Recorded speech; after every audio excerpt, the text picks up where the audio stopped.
Geometry का सवाल अगर आप कर सकते हो तो इसको करके दिखाइए, चैलेंज है आपके लिए।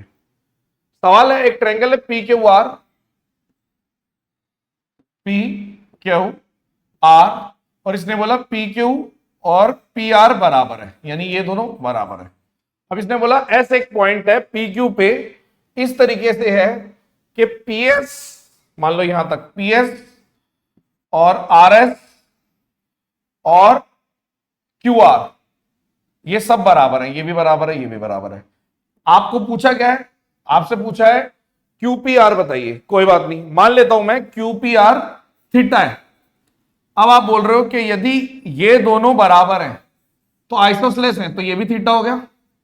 और अगर एक्सटीरियर एंगल प्रॉपर्टी से, एक्सटीरियर एंगल प्रॉपर्टी कहती है कि अगर ये वाला एंगल इन दोनों के बराबर, तो ये वाला एंगल इन दोनों के यानी कि 2 थीटा हो गया।